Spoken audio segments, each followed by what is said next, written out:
You on the go? You on the go? Okay. Take this one. Hello! We've been calling on the radio. On 69. Welcome to Lanzarote. 69. Hang on.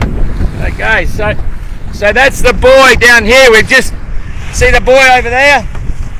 Okay, that's what you got to go round. Okay. Around it. Yeah, just around and then on your way again. Okay. So good to see you. Eh? Yeah, we've been calling. Well, we've been calling you because that. Oh, it's an easy. Just got bowled over. That's Mark Sinclair, just there. He just went round, so we were doing him and trying to tell you to come down here.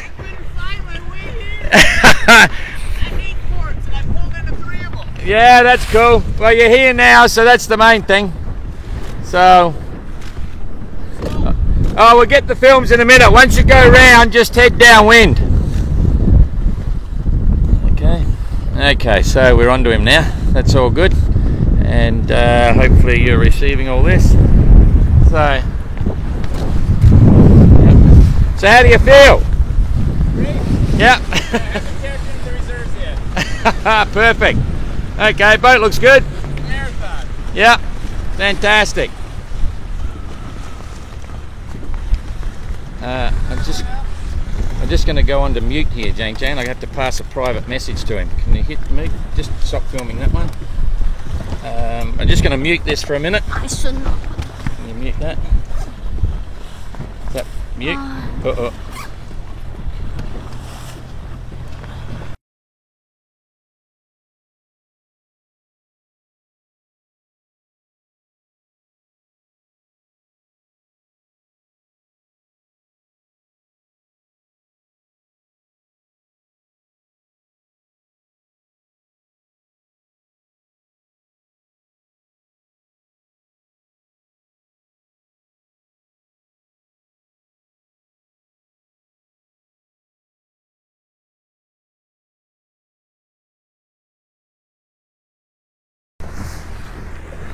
Okay, so it looks like we got sound back, so we just passed across a couple of messages there before we get into it. So Nabil's quite happy. I like to pull into that beach. Yeah, right. Yeah, no, it's some pretty interesting place. Very volcanic, nothing green. Iceland without the cold. Yeah. So all good. Anyway, you did well to find the place. So how's the navigation? You know, roughing it in is good, but finding small things is not. I had to ask a guy. Yeah. Oh, the other boat there? Yeah. Yeah. Well, we'll get on the other side in a minute. Yeah.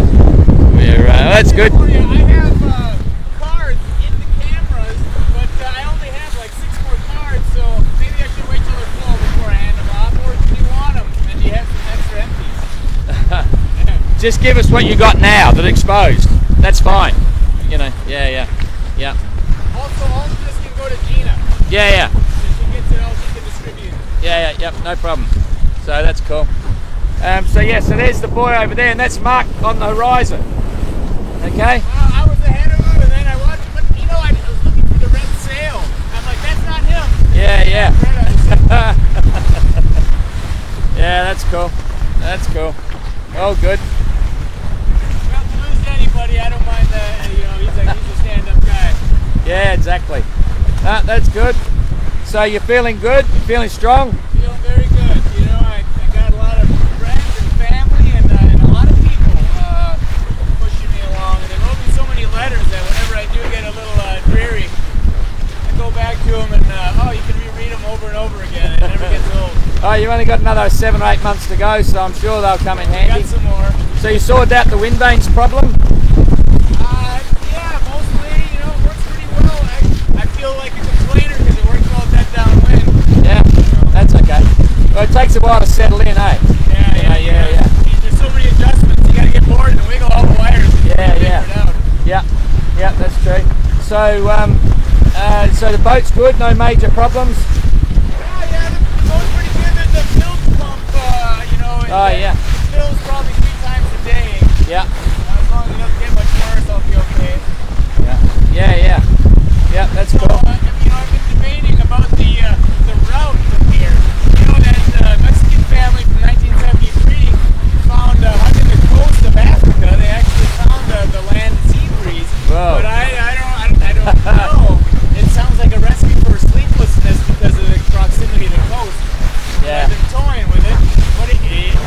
say anything. Yeah, That's weather routing, you know, that's illegal. Right, yeah. But I just follow the crowd, you know. Yeah, you've got some supporters back there. He's kindly moved out of the way for us to take a few photos. Thank you! Thank you! Yeah. Baked bread. Yeah. I said, I take it from you just to pull up. So, how's your fresh food lasting? Actually, pretty poorly. You know, the fruit was swinging and it smacked itself, started to rot. So I think in another week and a half I'll be on the can and freeze dried. Yeah, cool. Oh well, that's something exciting to look forward to. I made it myself. I like all the recipes, so there's that. All right. Yep, that's all good. So Nabil, did you have the opportunity to try the water collecting system? Did you have some rain? I haven't had a drop of rain. Other than near Bay of Biscayne, I didn't even care at that point. Now there hasn't been any, but I moved all my water tanks, the hand jerry cans from the front to the center, handles better. I'm pouring them into the tank as fast as I empty it. Yeah. I feel like getting that weight out front was helpful. So did you have a shower today? Wash your hair, you know, clean your teeth? I meant to get all gussied up for you, Don, but sadly, you know, I even had all my flags going, but I put them up 3 times. I said, Perfect. doing it again. Look, no, you're fine. There's a lot of things that you and I know that a lot of people listening and watching this don't know, and I just got to say it's so good to see you here, you know? So good to be here, and thank you for welcoming me. Well, you know, it's just really good. So you're officially across the buoy now. There's the buoy there. Okay, so so you can go on course now. You better chase coconut. Just head straight for coconut. No, we'll get them when we get on your course, and then you'll be right. Don't want to let him waste any time because coconut's on the horizon there, and it's a nice objective to find another boat and be in touch.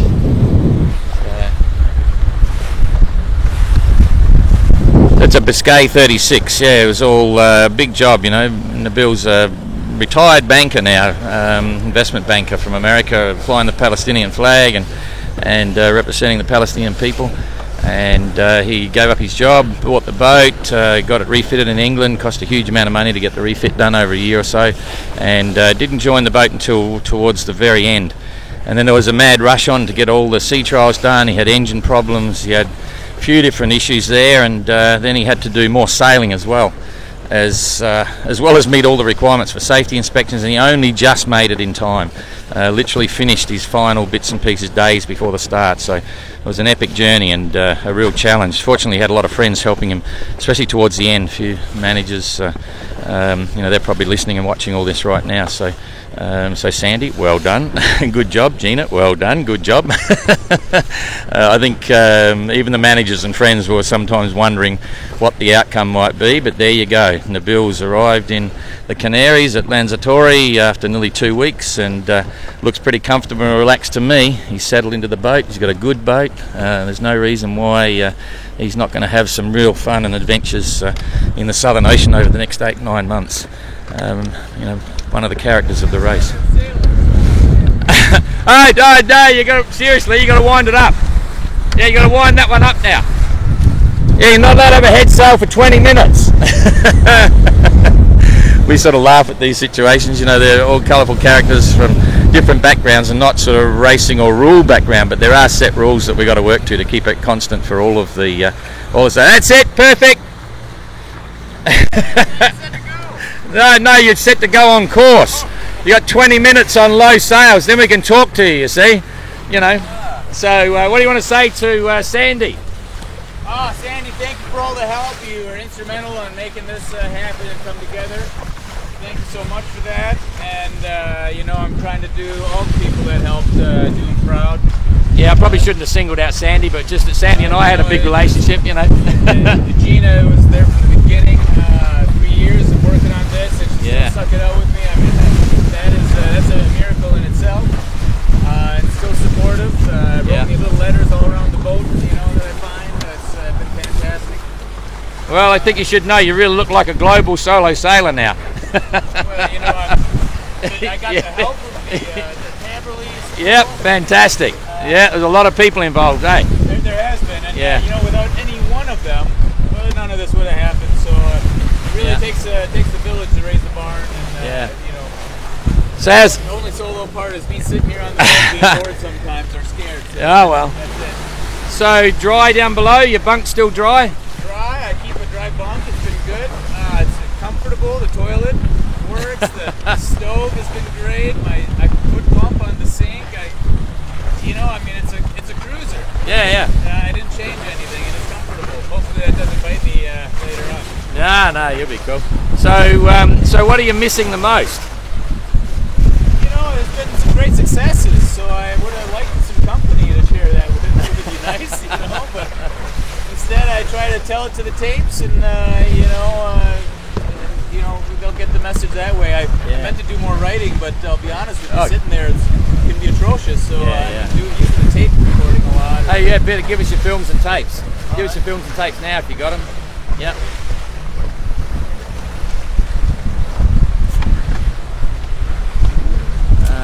Yep, we should be able to take that. Yep. They have names in them, they'll just no problem.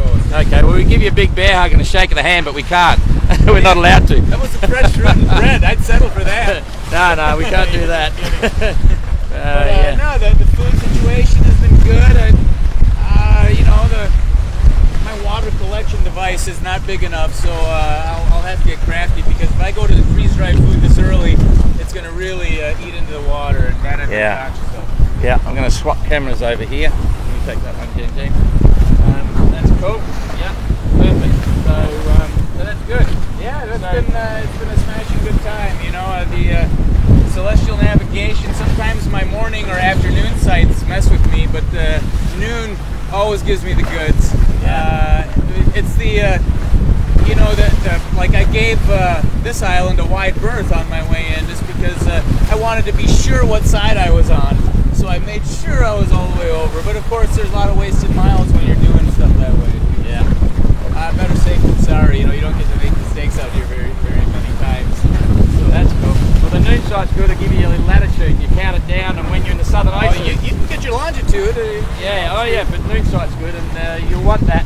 Stick to my word of advice. Stick to 40 degrees south through the southern ocean. Right. I plan on it. You know. Yeah. And don't hesitate to let us know if something nasty's coming. No, we don't go there. Little heads up, never hurt anybody. You'll have some fun. So, you ready for the equator, you reckon? Like this has been a sort of like a first leg, eh? Yeah, it has been. But from actually, here on the first leg was when I put away the HO 249 book that says 40 degrees to 89 degrees. Yeah. When I was looking for 38 degrees and I couldn't find it in there, I realized, I just switched books. I felt like that was the first leg there. Yeah. Fair enough. So you're looking forward to the equator, like, you know, now it's a long way around, next stop Hobart sort of thing. Right, you know, and that part gives me chills thinking that far ahead, but the equator, I'm ready for it. I hope it's not a week of burning in the hot sun with no wind, but it certainly could be. Yeah. My least favorite thing, no wind and hot sun. Yeah, that's cool. All right. Well, that looks good. Yeah, I need to clean up, you know, it was, I made a fool of myself earlier on, pulling into one port, coming out, the wind, it was like half a gale blowing, and I didn't have the head sail up, and, you know, accidental jibe, and I had it prevented, and, you know, big rat's nest of lines, and some guys in another sailboat came by to take pictures of the monkey, you know, and all I could do was wave, you know, like, yeah, I felt like day one. Hey, so how did you feel about the start? You know, they're more emotional than anything. You know, saying bye to a lot of people. As far as the start itself went, that light wind became so frustrating. I made a mistake and I hung my mizzen staysail but of course I have to fall off to fly that. But it was fast and made me feel like I was going someplace. But then I ran into the top of Spain. I was hoping to like maybe inch around it, and no such luck. I made enough leeway where I, bounced off the top a whole bunch of times, actually. Yeah. Then above the Bay of Biscay, it was a traffic jam at the GGR. We were bumping into each other left and right. I saw Susie, we crisscrossed, we talked. I pulled up next to Ambulance, we chatted, everybody was zipping around. It was very funny watching the tracker. You're all together, and then all of a sudden the headwinds came and everyone just scattered. It was like a bunch of spaghetti. Yeah, It was unbelievable.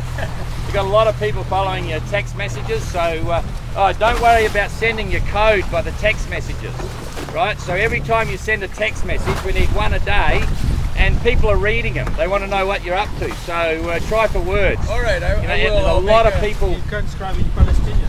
I will redouble my efforts to. And you've got to do it every day. You'll get a message soon. We've been lenient, but it's mandatory for every day.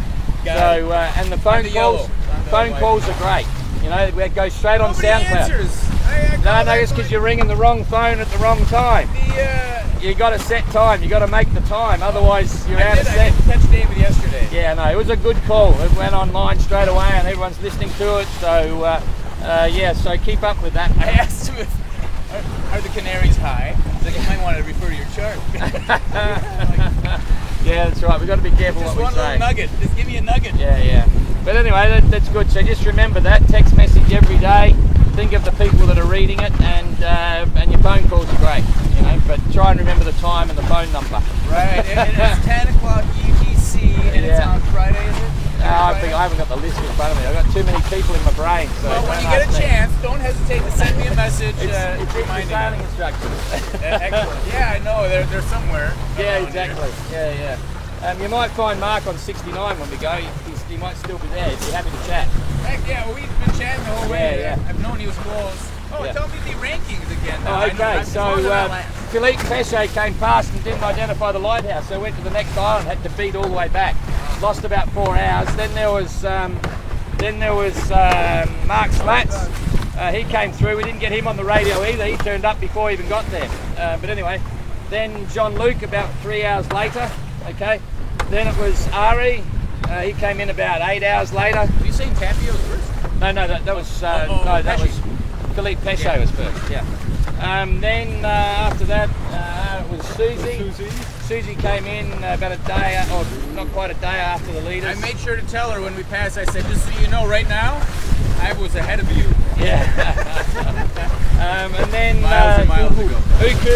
Uku came in after that, and then yesterday there was 3 in a row, eh? Yeah. Who was that? And it was after it was Gregor, it was Igor after. Yeah. And then came Tommy. Yeah. And then Loic came in late last night. Yeah. Okay, anybody behind me? Yeah, there's 3 more. Yeah. There's 3 more. Antoine, Ispan, and Kevin. I'd go the other way. Ispan will be first, then it'll be Antoine, and then it'll be Kevin. Okay. But I think Kevin's going to hang around here. I'm not sure. You know, he was telling me on the radio about his bathroom door not closing anymore, and Rigger like tightened down his stays maybe last time. He's, you know. Anyway, we'll have to wait and see. So, and Antoine's got a couple of issues. I tried to get him back on the radio to give him some encouragement, you know. Well, you know what it's about. It's all about up here. Yeah, I felt like Anyway, we'll see. So you're doing well. You're doing really well. Well, I appreciate it. I never made any qualms about being a racer. Matter of fact, I shun my local lake racing even. But look, it's all about getting there at the end of the day. You know, and I did try to light it up for a couple of days there. I'm like, because I heard Mark Slats on the radio talking about some, latitude in the 20s, and I was maybe 32 and a half. So I said, I got to do something here. And I did that for 40 hours, and the creaking and the mast, all the noises, I couldn't go on, so I had to stop it. I won't do that again even. I mean, you got to sleep, and you get tossed out of your bed every other hour. Yep, that's the timeline. Is it not? Yeah, okay, so you can set sail now, eh? Alright. You've done your time. So if we don't see you before, we'll see you in Hobart, eh? So sail safe. We'll get you sailing, and then we'll bid you a final farewell. Having said that, we say get him sailing, but because he's got furling gear, you'll see it only takes a couple of minutes and he'll be underway again. He'll shake the reef out of the main. He's got a reef in the main as well, so I'll swap this one over to Jane. Go for that one. So, we'll get a bit of water over. Did your camera survive, Christoph? Hopefully. We got some water straight into his camera bag. Anyway, hopefully it's okay. And yep, she's looking good. So yeah, you'll see he's got a reef in the main. That was part of the rules as well. You got to come in with slightly reduced sail here on your fore and aft rig, and then your head sails you get rid of them at the buoy. But you know all that if you've been watching them all. And now he'll get everything out and start trucking along. Nice rig, catch rig. There's something about it. Even if your wind vane did play up, you can balance the rig and hopefully make it a little bit easier for the wind vane to steer. But there's no question Nabil's not there for the glory at the end of the day of winning this event, this huge adventure. He wants to get around and finish. There's no reason why he won't be able to do that, given a little bit of luck. He's got the miles now, he knows what he's doing, he looks comfortable in his boat. The boat looks good, seems to be working right. It's got some funny little things, I should have pointed out before, but you'll see on the foredeck there's a gold spar. It's an old part of someone's little mast. It's part of his jury rig in case his main mast falls down. He's got one spinnaker pole on the main mast. It's actually stored on the main mast. You'll see it at the front. And he's got another little rule beating pole. We say they have to have two, but he's got a little 2-inch one from some other weird little boat. I think he ran out of money towards the end and thought, well, that'll meet the rule, and it does. So, but it makes it hard for jury rigs. So he's got a second-hand mast section there as well. He's got the furler on the outer, and then he's got an inner wire there for putting Hank sails on as well. And I think he uses that for his smaller working sails. And got the mizzen, and of course he was talking about his mizzen staysail, a big lightweight one that goes from the top of the mizzen mast down to the level with the main mast for light weather, reaching and running. Yeah, so he's looking pretty good.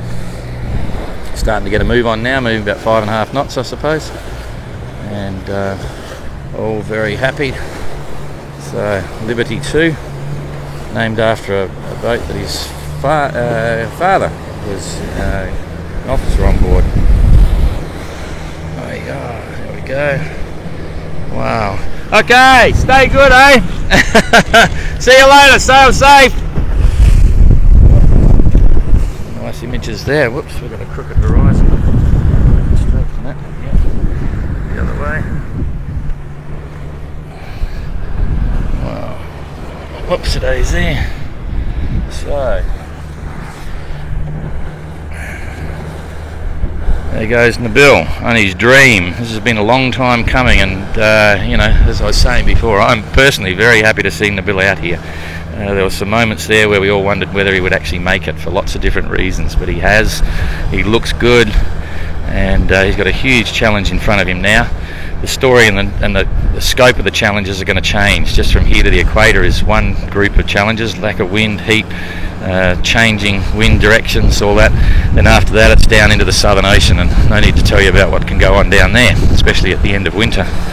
So it's a story that will unfold for sure. Just tidying up the cockpit there. Well, getting a bit lumpy out here.